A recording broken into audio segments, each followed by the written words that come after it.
வணக்கம், வந்தனம், நமஸ்தே, நமஸ்கார். இது உங்கள் ஜேஆர்பி. இன்னைக்கு நான் பேச போறது கூட்டுக்களவாணி, என்னுடைய வாழ்க்கையின் வசந்த காலங்கள், நினைவலைகள், நினைவு ஏடாக்கள், எப்படி வேணா நம்ம சொல்லலாம். அதுல இருந்து ஒரு சிறு பகுதியை நான் உங்களோட ஷேர் பண்ணி ஆசைப்படுறேன். எனக்கு சின்ன வயசுல பேச வராது.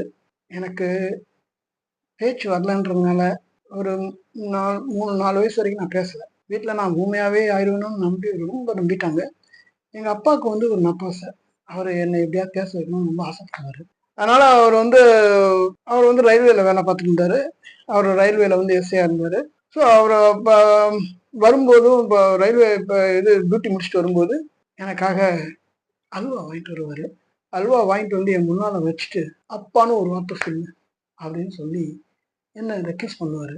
நான் அவரோட முகத்தை பார்ப்பேன், அல்வாவை பார்ப்பேன், அவரோட முகத்தை பார்ப்பேன், அல்வாவை பார்ப்பேன். இப்படியே ஒரு 5 நிமிடம் இந்த மாதிரி போயிட்டே இருக்கும். எங்க அம்மா அந்த பின்னால நின்று பேசுடா பேசுடான்ற மாதிரி சைகை பண்ணுவாங்க. நான் எதுவுமே பேச மாட்டேன், அமைதியை அப்படி பார்த்துட்டே இருப்பேன்.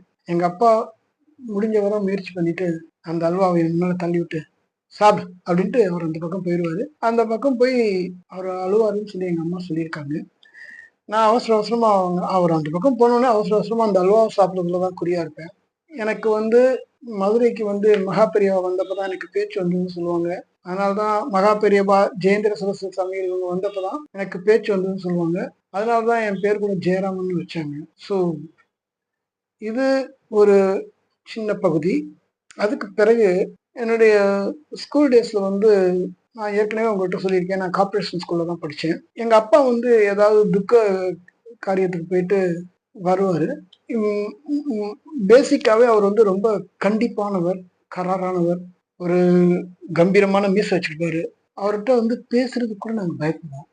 அவர் முன்னால அவர் யாரையாவது கூப்பிடுறாரு, பேர் சொல்லி கூப்பிடுறாரு அப்படின்னா கூட அவரு பிரியமா கூப்பிடுறாரா இல்ல நம்ம திட்டுறது கூப்பிடுறாருன்னு கூட தெரியாது. அந்த அளவுக்கு நாங்க பயப்படுவோம். ஜெயராம் மலை அப்படிதான் கூப்பிடுவாரு. அவர் கூப்பிடுறதே அவருடைய குரலில் இருக்கும் அந்த ஒரு கம்பீரம், அந்த குரலில் இருக்கும் ஒரு அதட்டல், ஒரு கண்டிப்பு, அதெல்லாம் சேர்ந்துதான் இருக்கும் அவர் குரல்ல. நாங்க ஒரு ஏதாவது ஒரு துக்க காரியத்துக்கு போயிட்டு இருக்காருன்னா மீசி எடுத்துட்டு வந்துருவாரு. ஸோ அந்த சமயத்துல ஒரு தடவை எங்க அக்கா என்ன பண்ணாங்க, இந்திராணின்னு அவங்க பேரு, அவங்க கையில சாக்லேட்டா வச்சிருந்தாங்க. ஒரு 2-3 சாக்லேட் வச்சுட்டு, டேய் நம்ம வீட்டுக்கு பெரியப்பா வந்திருக்காரு, பத்தியா எனக்கு சாக்லேட்லாம் கொடுத்தாரு, நீ போய் கேள்றா கொடுப்பாரு அப்படின்னு சொன்னாங்க.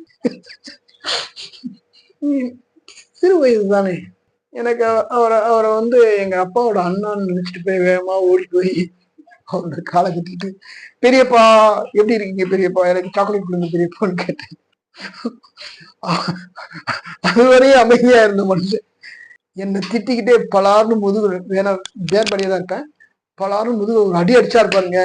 எங்க அப்பா தான். அப்பதான் எனக்கு ஊர்ஜிதமாச்சு. அது வரைக்கும் நான் எங்க அப்பாவோட அண்ணன் தான் நினைச்சிட்டு இருந்தேன். நான் அவரை என்ன அடிச்ச உடனே திடுக்குன்னு ஆயிடுச்சு. வேகமா அங்கிருந்து அந்த இடத்த காலி பண்ணிட்டு ஓடி போயிட்டேன். அதே மாதிரி ஒரு தடவை தீபாவளி பண்டிகை, ஊரே வானம் வெடிக்கல கொண்டாடிட்டு இருக்காங்க.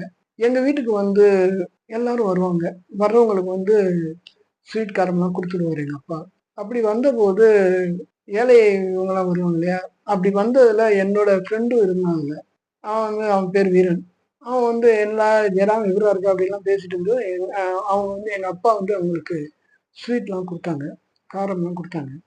அவன் அதுல இருந்து ஒன்று எனக்கு எடுத்து கொடுத்தான். நான் அதை வாங்கி சாப்பிட்டேன். எங்க அப்பாவுக்கு எங்கேருந்து அந்த கோவம் வந்ததுன்னு தெரியல. எனக்கு என்ன அடிச்சிட்டாரு, தீபாவளி அதுவும் என்ன அடிச்சிட்டாரு. என்னால் அது மறக்க முடியாத ஒரு ஒரு நிகழ்வா என் மனசுல இன்னைக்கு வரைக்கும் அது ஒரு ஏன் என்ன அடிச்சாருன்னு எனக்கு காரணம் தெரியாமலே நான் பூரா அழுதுட்டு தான் இருந்தேன். தீபாவளியை அந்த தீபாவளி எனக்கு மறக்க முடியாத ஒரு சிம்ம சொப்பனமா தான் இருந்தது எனக்கு அந்த தீபாவளி. என்னால அதை இன்று வரை என்னால அதை மறக்க முடியல. ஏன் என்ன அப்படி அடிச்சாரு, எதுக்கு அடிச்சாரு, இப்படிதான் எங்க அம்மாட்ட கேட்டுட்டு தான் இருந்தேன். நான் ஏன் என்ன அடிச்சாருமா, நான் ஒண்ணுமே பண்ணல, என்ன ஏன் அடிச்சாரு அப்படின்னு நான் கேட்டுட்டு இருந்தேன். ஸோ எனக்காக நேரம் ஒதுக்கி இதை பார்த்ததுக்கு மிக்க மகிழ்ச்சி, நன்றி. சப்ஸ்கிரைப் பண்ணுங்க, பெல் பட்டன் அமுத்துங்க. உங்களோட நட்பு பாராட்ட வரேன். எனக்கு ஆதரவு கொடுக்குமாறு வேண்டி விளைந்து கேட்டுக்கொள்கிறேன். நன்றி, வணக்கம்.